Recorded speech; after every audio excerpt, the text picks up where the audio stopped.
Сайн байцгаана уу оюутнуудаа. За хүрээлэн боо орчны судалгаанд зайнаас танаас судалбаа газар зүйн мэдээллийн системийн хэрэглээ хичээлийн 9 дахь удаагийн лаборатори эхлэхэд бэлэн болоод байна.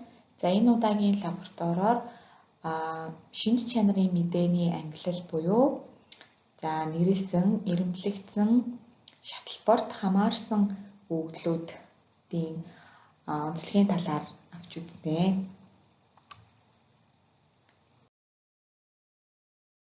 За тэгэхээр нэрлсэн өгөгдөл. За эдгээр одоо дөрвөн төрлийн өгөгдөл нь тухайн бидэнд өгөгдөж байгаа өгөгдлийн шинж чанарын ангилал гэсэн үг. За дараагийн лаборатори дээр бүгдээрээ ArcGIS програм дээрээ үүсгэсэн зураад байгаа одоо шейп файлууд болон geodatabase дахь мэдээллүүдийнхаа шинж чанарын мэдээг оруулж эхэлнэ. За үүний өмнө бол энэхүү өгөгдлийн төрлүүдийг мэдчих хэвээр. За нэрлсэн өгөгдөл гэдэг нь юу юм бэ гэхээр тухайн одоо зүйлийн онцлог шинж тэмдгийн талаарх мэдээллийг агуулсан одоо ихэнх тохиолдолд нэр байдаг. Зарим тохиолдолд мөн ангиллын өгөгдөл гэж нэрлэдэг.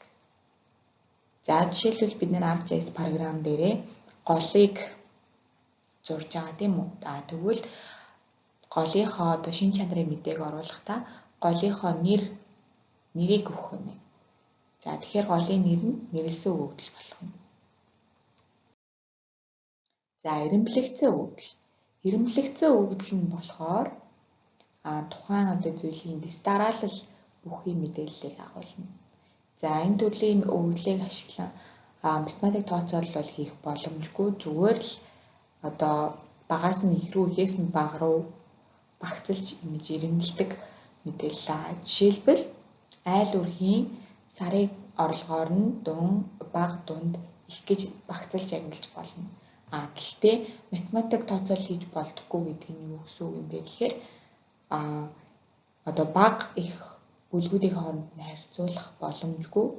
Бага нь ихээсээ хэд дахин бага юм гэдгийг нь тодорхой мэдэх боломжгүй юм мэдээлэл байх нэ.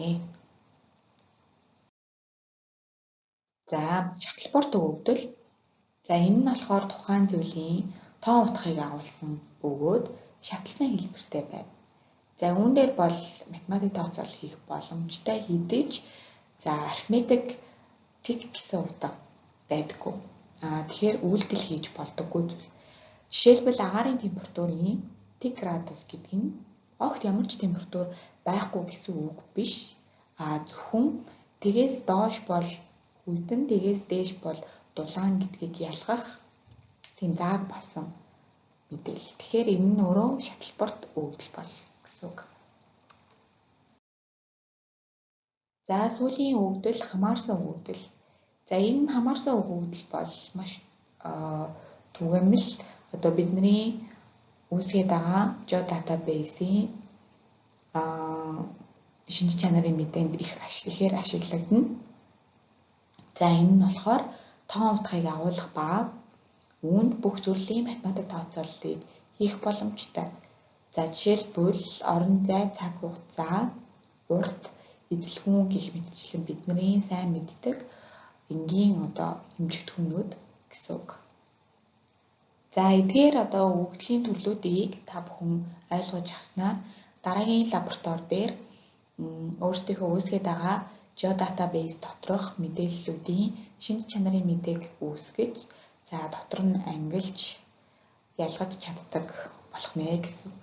За ингээд дараагийн хичээлээр уулзтлаа. Баяртай.